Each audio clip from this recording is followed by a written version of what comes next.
Okay. Good evening, everyone. I'm glad to welcome us again to today's Health and Safety Interactive Workshop. First, let me tell you a bit about Safeoclock.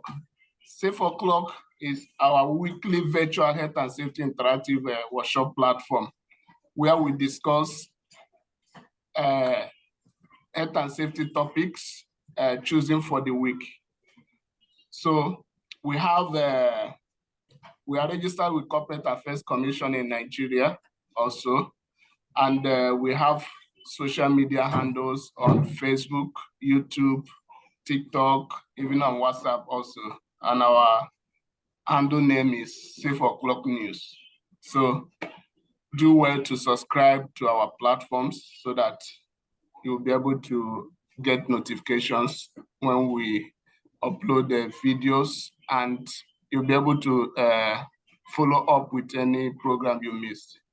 So without wasting much time, today we are discussing management of lone working at workplace. So that's the topic we'll be discussing today. I will start with a brief presentation, followed by Mr. Stevens' brief presentation.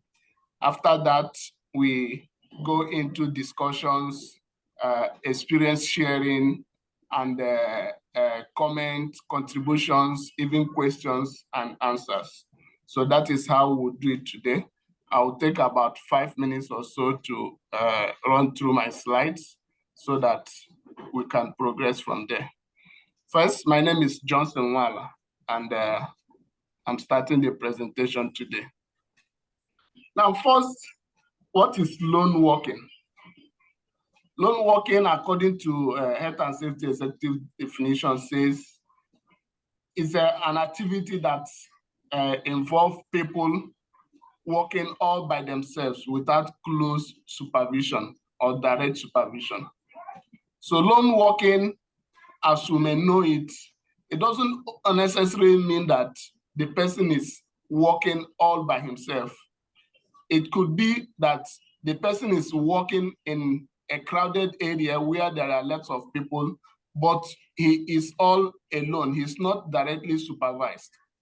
So there is some misconceptions about lone working, where people think that lone working involves only when the employee or the worker is left entirely alone, or maybe when the worker is left entirely on a shift.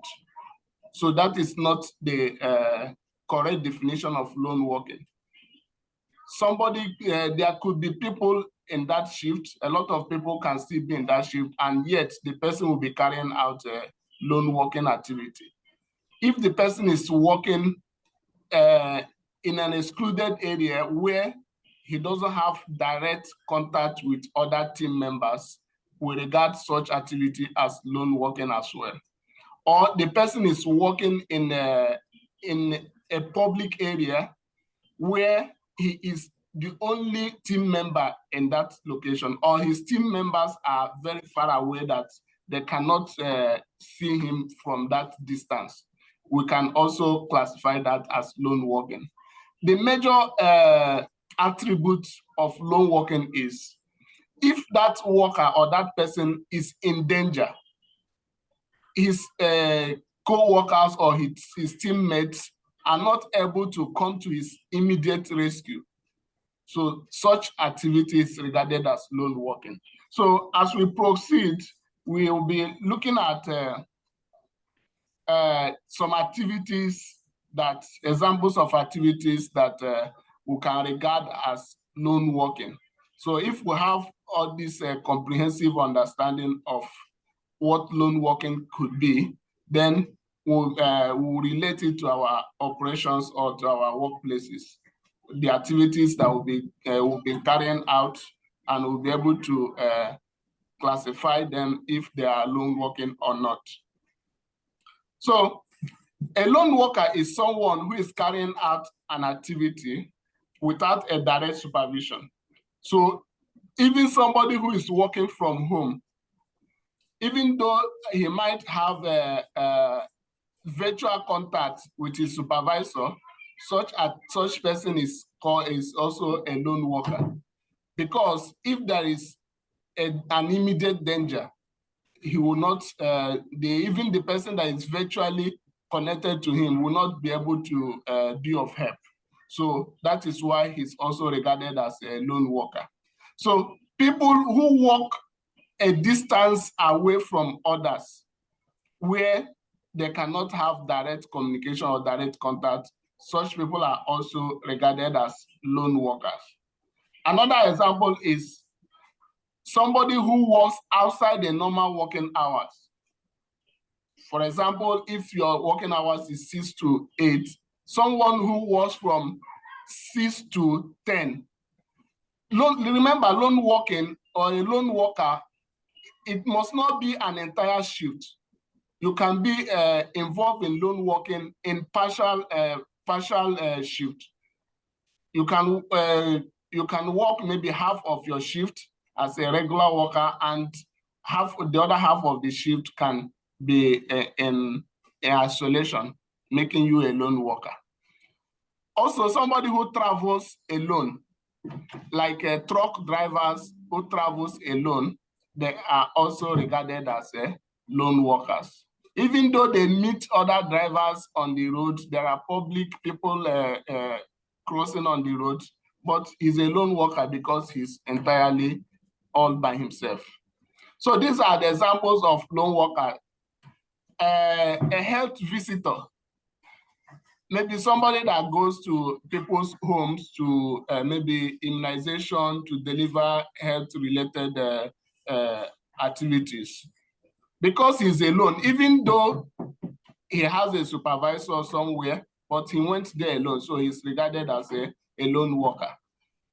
Another example is a salesperson who is selling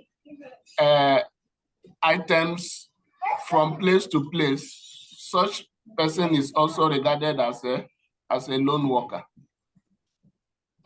Now, let's look at the legal requirements for lone working. Health and Safety Act 1974 and the Management of Health and Safety at Work Regulation 1999, or Health and Safety Offences Act 2008. This piece of document has mention of duty of care of an employer. So, in as much as there is no particular legal document or a particular regulation that talks about lone worker that specified what are the requirements of lone working, but these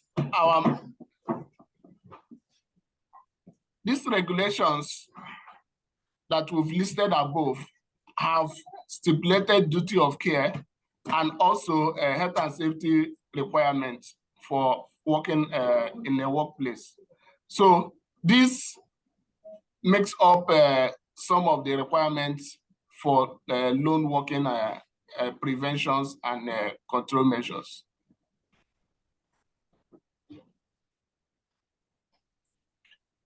There are certain responsibilities placed on the employers when their workers are engaging in lone working activities.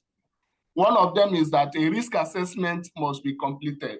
The employer must complete a full risk assessment where he will identify all the activities involving lone working. Also, the employer must ensure that the person conducting the lone working or the lone worker is properly trained and that a supervisor is provided.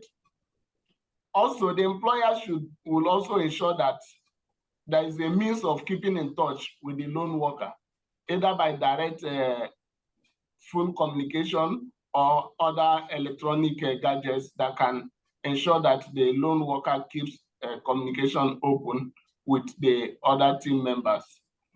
Also, the employer is required to ensure that there is a procedure in place to respond to incidents.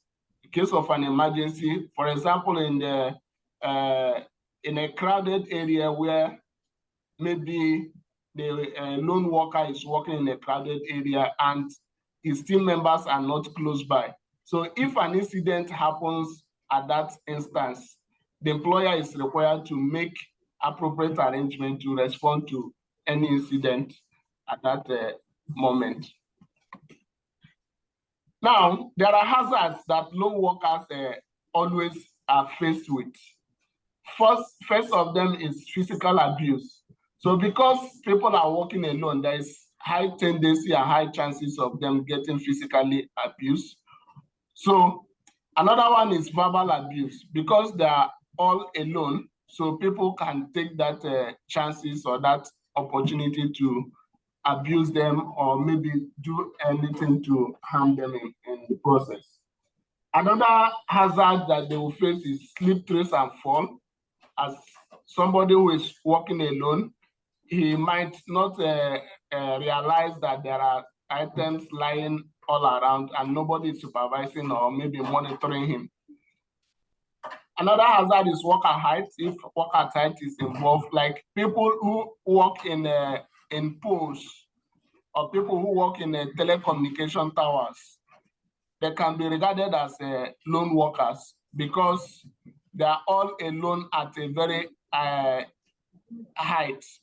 So these people cannot take care of themselves. They require external help. So these are regarded as a risk to them as well.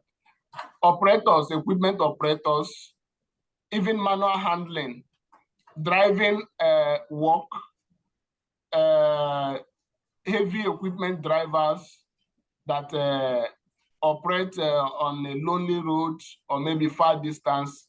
This is also lone working activity. So another one is people who use harmful substances. So this can be also very hazardous to the people as well. So these are hazards and many more that lone workers are faced with. Now, how do you manage lone working? What are the measures that can be in place to ensure that lone workers work safely? So the first one is to carry out lone worker risk assessment. Another one is to create lone working policy for the workplace. Ensure that any activity that is not safe to do lonely it's done in pairs. For example, security team or security guards working in night shift or working in day shift is, if you create a lone working policy, to ensure that there must be 2 security guards at the workplace at every point in time. So this will help to overcome the challenges that lone workers face. The another one is to give background information of where people will be working, let them know the type of activity they will be faced with so that they will be properly oriented and they will be properly informed. Now, the organization should be properly committed to ensure that lone working is eliminated or there is appropriate control measures in place, especially the response to incidents. The response to incident, how swift and how fast could it be? Some people that engage in lone work, especially those who go into crowded areas, they might have something like body cameras that will be able to show them around, and somebody from remotely is monitoring and trying to know what is going on. So these are sorts of control measures to help safeguard lone workers.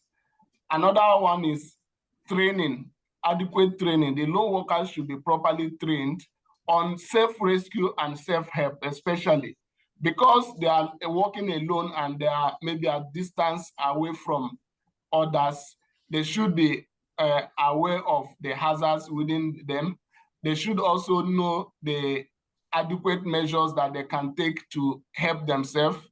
in the form of in the event of emergency or in the event of any incident, they should be trained on how they can help themselves before rescue comes or before external help comes.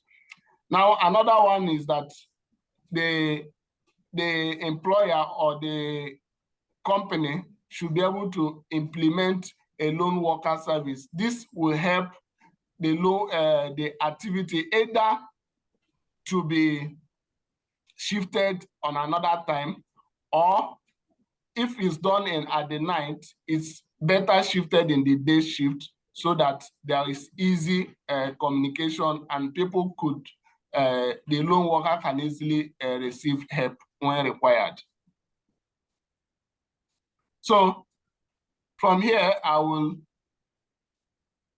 stop here at the moment, and I'll allow Mr. Steve to continue from here. Okay, can I have access to share my screen?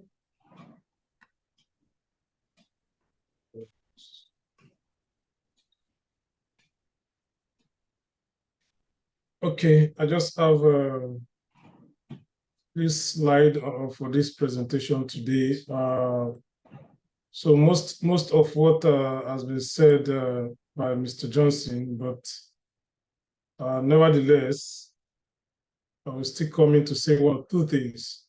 Like we have said, the focus is how can we, as a professional, manage lone working situation or condition within our workplace, and how can we also provide advice professionally to our respective management, because we have this knowledge on guidance, and it's very important where it comes to advocating, where it comes to speaking.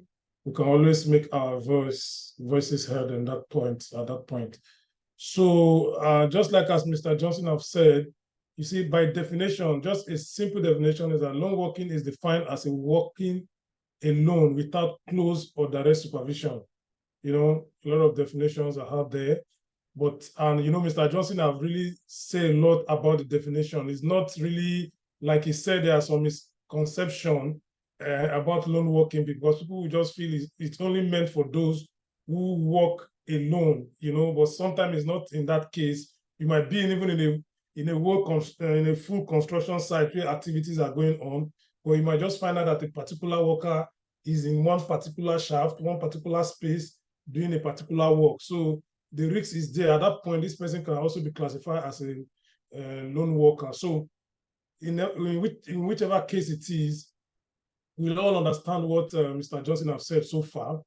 And two, it is very important, for managing lone worker, because it ensures the safety and well-being of this worker, and also to comply, with legal obligation or requirements. And also there are also potential risks, to lone workers, which could commonly involve accidents. There could be violence at work. There could be mental health issue, depending on the kind of activity that are being carried out within this organization we talk about. So some time ago, we discussed about violence at work. We know what mental health issue could cause, to predispose a lot of people to so many things. So all these things are predisposing risk, that are associated with people who work alone. So that's why it is very important that we have a close monitoring of these workers, because in some cases, depending on the organization, you just need to have a lone worker, okay? Especially some company who provide services and all that. So yes, they can try as much as possible, but in some cases, you just find just only one person going to give this service and all that. So at the end of the day, you discover that such kind of worker must exist, okay? So the interest is, how are we going to do this? How are we going to manage such kind of situation if such arises, So, and the fourth point is that there are challenges faced by lone workers, okay? Because they may face circumstances of, working remotely, working at height, and also in an isolated area and dealing with difficult clients, just like Mr. Johnson have said in one or two of his slides. And he also emphasized on legal responsibility. You know, when we talk about legal responsibility here, the Health and Safety at Work Act, the ILO conventions and all that, did not only place this responsibility on employer, because when it comes to loan working, it is very, very important that the workers themselves understand their own responsibility as well, because these two will go a long way. If the employer has implemented his own legal responsibility and the employee failed to take responsibility or execute his own responsibility, then there might likely to be accidents, there might likely to be incidents. Okay, so in this kind of situation, both responsibility must be implemented, must take effect. Okay, because working alone has a huge responsibility to that workers as compared to where people work together. Okay, because loan working activity are very high risk activity in some cases or instances. So it is very important that these workers understand their responsibility. That is where we can come in as an health and safety practitioner to educate, to create awareness to those people who work alone, that this is your responsibility and you must adhere to this responsibility. You must comply fully to this responsibility, and making them to understand that if they fail to comply to this responsibility, this is the consequence. Same things go to the organization, or to the employer, because they have this duty of care to all workers. So, and this duty of care comprises of so many things, ranging from conducting a specific risk assessment, implementing a means of communication, and a checking procedure, for the workers that are working alone.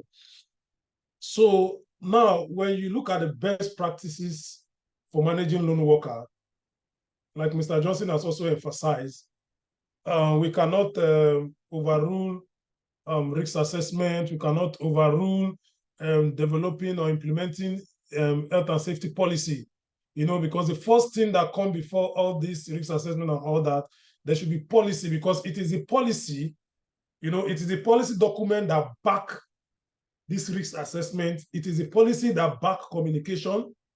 It is a policy that backs training. It is a policy that backs monitoring and evaluating this or monitoring the workers, because the first point of call is this policy document. Because if there's no policy, you will just be rigmaroling within all these things. You see that some exist, some does not exist. Because in the policy document, everything will be stated there. Okay? The statement of intent will be there. Who is going to take responsibility, the provisions they're going to make sure that all those things. So once these documents are in place and signed, then you can be able to say, okay, you can allocate resources to this specific aspect and area. Yeah, just like Mr. Johnson have said, the risk assessment is very important to be specific, because at that point, you begin to look at the hazard, the risks that are involved, and be able to find a way to control such risks within the loan working activity. And when you look at it, communication is very important, because in some cases, you see some loan worker, they have a means, maybe through radio, through some kind of device. We are in the era of technology, that there are some devices that you just have within yourself, that once you have any emergency or things like that, you just hit it, you just press it, and communication signal will be sent, to wherever it is being monitored and all that. So I think a lot of things are advancing, within the age of technology, and the occupational safety and health is not in isolation. We should begin to embrace such technology. Today, what is reigning, what is going global. We talk about artificial intelligence, machine learning, and all that. See, that is why a lot of things are also coming. A lot of questions are being asked, when it comes to integrating all this to our profession, and as a professional, we need to be updated with all those information, because the more we are updated, better it is for us to challenge any risks that are arising as a result of new technology. And also, it is very important that training is very important, because lone workers should have a specific and comprehensive training. Not just they must be trained on how to carry out first aid. They should be trained on how to respond to emergency, because it is very important, because all these things can help the worker deal with unique challenges, and also helping them to improve their working condition and overall well-being, irrespective of the site or location or where they find themselves working. And also, it is also important that people monitor. You monitor this worker, because most of the time, we might supervisors or whoever is in charge might not be there physically to monitor this activity. Like I've said, there's a lot of technology. There are a lot of IA tools, that are being designed now that, some people are challenging that this will displace a lot of professional. But I'm telling you, no matter the thousands of safety personnel you put on site, they might not be able to spot some setting or specific kind of hazard. But you see, with even a new technology, you could discover that any form of hazard, no matter where it is hidden, this device, they can spot it. And when they spot it, they will communicate. So there will be a kind of central unit where this information will be collected, and through the monitoring, control measure can be put in place to prevent such things from harming the workers, So that's just by the way, but for lone working, monitoring is very important, because like I've said earlier, there should be a device, there should be a means of communication, so that when this worker are exposed to any risk or hazard, they can be able to trigger a particular device that is attached to their body system to create that communication as well. So it's very important that all these things are bring into consideration when we are developing a plan or how to manage lone workers within our organization. And there are other things I want us to put into consideration. There are some questions we need to ask ourselves. Like I've said earlier, policy development is very important. We must be able to establish that. And there are some questions we need to ask, when we have any plan regarding lone working, we need to ask if they have a safe way in and out of the workplace wherever they are working. We have to look at, can the person handle temporary access equipment, plants, goods, or substances? So these are very, very important. We also need to look at the medical condition of this person. I think health fitness, other health fitness or medical check is very important, because you will not put somebody who is not medically fit, to work alone is very, very risky. Somebody who have, what is this condition? Forgotten if I remember. So you discover that there are some conditions that looks like this epilepsy, but not, I don't want to use the word epilepsy like that. So, or somebody who is asthmatic, for example, you are taking such kind of person to work alone. It's very risky. We've seen situations where somebody who is even asthmatic, who stays at home, we know what happens on most times. So in such kind of situation, it is very important, because these are special people, and they must be specially trained. In fact, competency is the key word to use, and if they are inexperienced, there should be close monitoring, close supervision at the first instance for them to gain that competency level in terms of experience, then training and everything. These people should be knowledgeable, not that you just take technician workers who are not knowledgeable about the job and allow them to work alone. It's very, very risky. So it's better that these are people who have knowledge, who can understand when you train them, so that they can be able to respond when anything happens. And we should also have it in mind that when we're talking about lone worker, we should consider, is it a male or a female?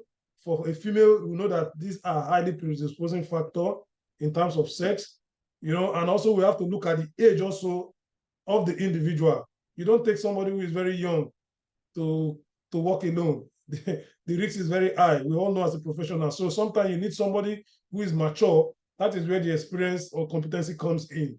Okay. And also, I'm talking about the medical condition. This need to be checked. We need to also look at the competency level to deal with unusual and new circumstances beyond their training. These I've said also, lone workers should be capable of responding to correct emergency. All this one I've also said it. And also lone workers should have access to a first aid kit and other facility. Yes, sometimes we carry out some activity. Like I remember a friend of mine who worked with, is it Orodo of Vodacom then? So he used to visit some of their workers, on site working on this telecommunication masts.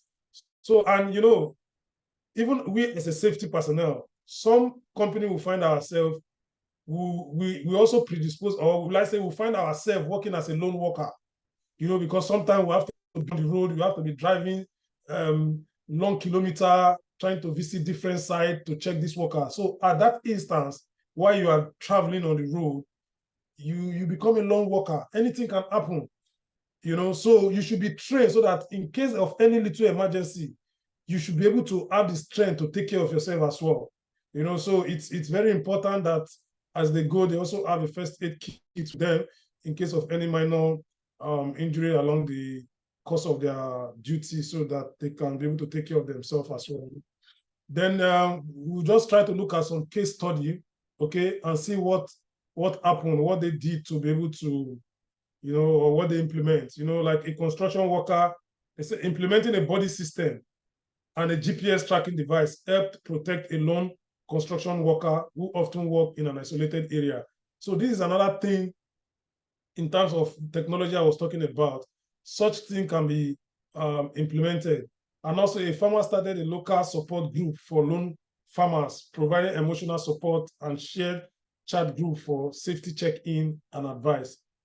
There are a lot of ways, we are in the era of Internet of Things, we're in the era of technology and all that. So many things can be deployed. In those days, how we would report in observation on site when there were no mobile phone, WhatsApp, and all those things like that. So, but now look at the way things are these days. Through WhatsApp, people do a lot of report and all that. So, in the case of, there's a case of a nurse where they implement a personal monitoring system that will alert other colleagues if triggered an alarm, so they can check on her immediately during any emergency. And this also is very important for those who work in a care home or a caregiving setting, because those people, they are also at risk of experiencing violence, because sometimes taking care of patients who are mental health patients, or psychiatric patients. So sometimes you discover that there are tricks of violence, in the course of their work. So it is very important, because I heard of an incident. There's a Nigerian guy I heard of his wife who was killed like that, in one of the countries in Europe there, that was doing this healthcare job and all that. So imagine if such kind of device is with her and all that. So when she faces such kind of challenges, she can be able to beep and alert other colleagues and all that. So at least they can come to rescue. So all these things are very, very important, because we need to begin to embrace technology in the way we manage worker safety generally. So in conclusion, I would just like to say, in ensuring safety and well-being of lone worker, managing lone working is crucial to protect the safety and well-being of the worker and ensuring legal compliance. Okay, implementing best practices, like we have said, for managing lone worker include conducting regular risk assessment, providing support and training, and implementing clear communication and checking protocol, and also monitoring and reviewing lone working procedure, which probably we might have developed in our respective organization. We need to keep reviewing it. We need to keep monitoring the activity of what the workers are doing, so that we'll keep having success in managing lone worker within our respective workplace. Thank you very much for listening. Mr. Johnson, over to you. Thank you very much, Mr. Stephen, for that wonderful presentation. Okay, so we have summarized what loan working is all about, and the remaining time will be used to share our personal experiences if we have had issues or instances of loan working activities and how we were able to manage it. For me, there was a time I was doing a telecommunication job. I was a consultant in telecommunication. So that was where I experienced personal loan working. So at the time, I used to drive from here to Saudi border. And sometimes I used to drive from here to, there's a beach called, forgotten the name of that beach. But in that area, I was totally alone. To the extent my car got stuck in the sand. Over an hour, there was no help from anywhere. I was stuck all alone. So I experienced that firsthand. And even the network system, the communication was very poor from there as well. I could not call people. I could not call emergency rescue vehicles. So that gave me an idea of what loan workers could be going through if they get stuck in such a situation. So the best thing I was able to do is to start tracing back my steps. Started tracing back my steps from where I went to until I was able to get to the road, and eventually help came. So loan working could be very risky. So in our workplace, if loan working is involved, we should be able to put in measures to ensure that we safeguard the worker. So we'll use the few minutes remaining to hear from others' perspective. Okay, good evening, everyone. Good evening, sir. Good evening, sir.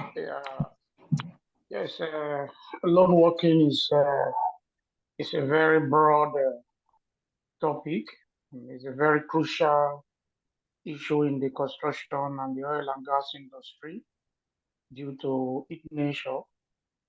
Like in my own company here in Saudi, we have a policy that kick against the loan working policy.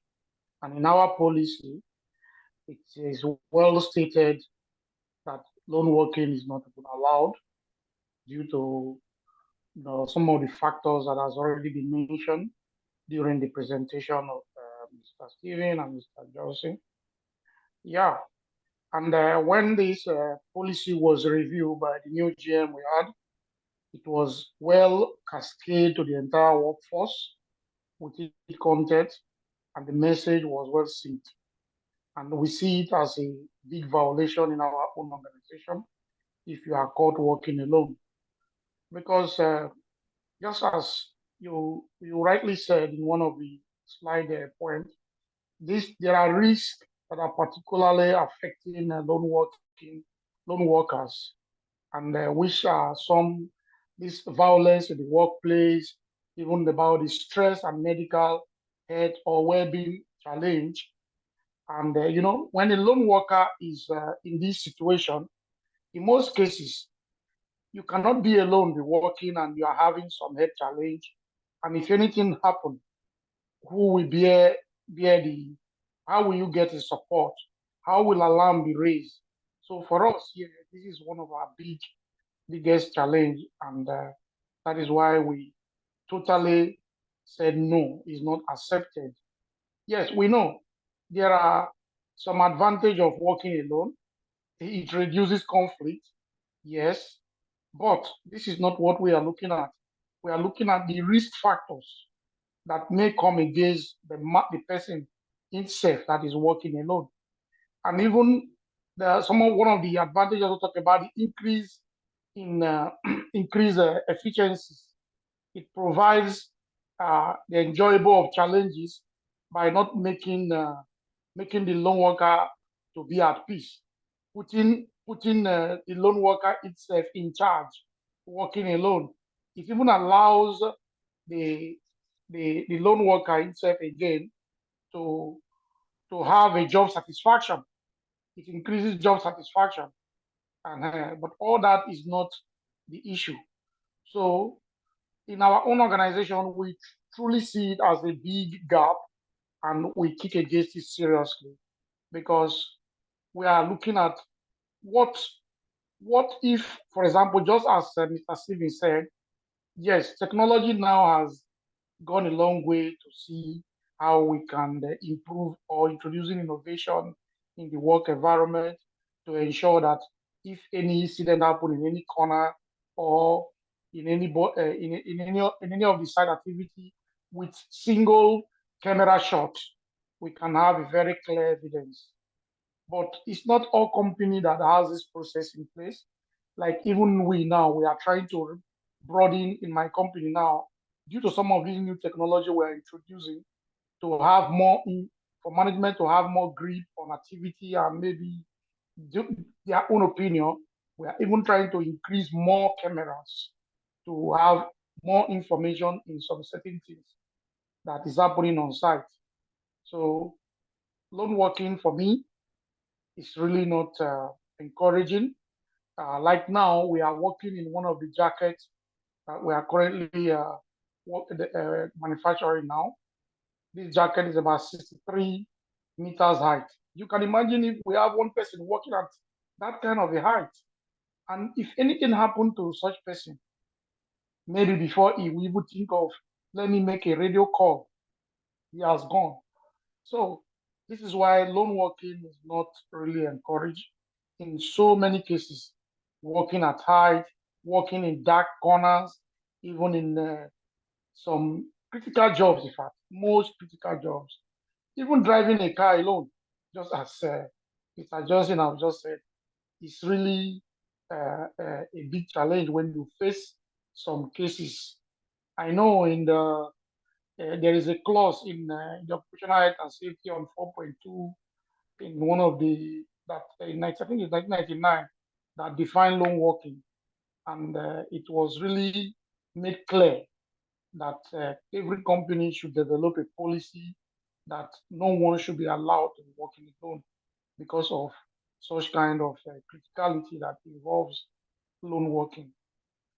So I think we should not encourage lone working in our company, even if there are cases that some lone working will be encouraged due to the nature of the company management system. So this is my own point. Thank you very much, Mr. Francis. Thank you for that contribution. We still have a few minutes to take some contributions.